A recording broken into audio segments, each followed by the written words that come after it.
India alliance में एक नहीं कई दरार है। अब नई दरार निकल करके आई है शिवसेना और कांग्रेस के बीच में। एक वक्त तक महाराष्ट्र में महागठबंधन की सरकार चलाई, लेकिन अब संजय राउत ने यह कह दिया है कि हम तो 23 सीट लेंगे, 23 सीट पर हमारा अधिकार है। पश्चिमी मुंबई सीट को लेकर के शिवसेना और कांग्रेस के बीच एक अलग किस्म की रार है। यह महाराष्ट्र की बात हो गई। पश्चिम बंगाल के बारे में खबर इस तरह की आ रही है कि वहां पर ममता बनर्जी यानी टीएमसी अकेले चुनाव लड़ना चाहती है। यह पश्चिम बंगाल की बात हो गई।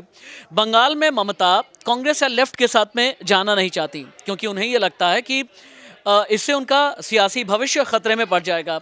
अब उत्तर प्रदेश में आप आ जाएं। उत्तर प्रदेश में अखिलेश यादव वो कांग्रेस के साथ जाना नहीं चाहते, मायावती को साथ में लेकर के आना नहीं चाहते। हालांकि केशव देव मौर्य जो महान दल के नेता हैं, उन्होंने ये सजेशन दिया है अखिलेश को कि आप अकेले न जाएं, मायावती को साथ में लेकर के आएं।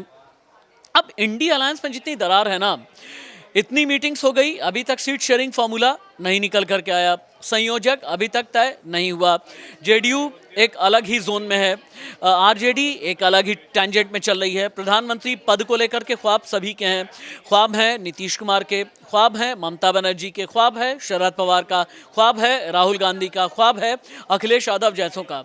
अगर आपने इतने ख्वाब पाले हैं और अगर गठबंधन में आपके इतनी दरार है, सवाल है आपसे, सीट शेयरिंग अभी तक फॉर्मूला आपने रिलीज क्यों नहीं किया? 1-to-1 फॉर्मूले का क्या हुआ? कोई संयोजक अभी तक आपने बनाए क्यों नहीं? प्रधानमंत्री पद को लेकर के अगर ममता बनर्जी ने मल्लिकार्जुन खड़गे का नाम रखा, तो मल्लिकार्जुन खड़गे के नाम पर सहमति अभी तक बन क्यों नहीं पाई? जितनी दरार है उतना ही खतरा है। जहां जहां पर वैचारिक गठबंधन नहीं है, आप ये समझें कि 2024 के लिए आप तैयार नहीं हैं। अगर अलग अलग लड़ेंगे तो आप भारतीय जनता पार्टी से वाकई में लड़ेंगे कैसे? उसके मुकाबले खड़े कैसे हो पाएंगे? इंडिया अलायंस बहुत ज़ोर शोर से इसका अनाउंसमेंट किया गया।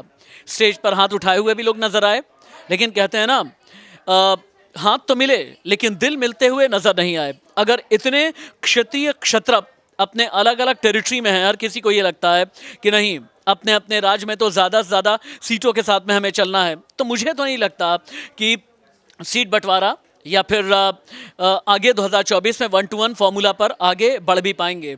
संयोजक का अभी तक फैसला हो जाना चाहिए था सबसे पहले। आप पीएम पद का उम्मीदवार शायद फिर भी आगे के लिए छोड़ देते, लेकिन कन्वीनर अभी तक आपने किसी को घोषित नहीं किया। और सबसे बड़ी बात है, नीतीश कुमार पर्दे के पीछे कुछ ना कुछ खेल तो कर रहे हैं।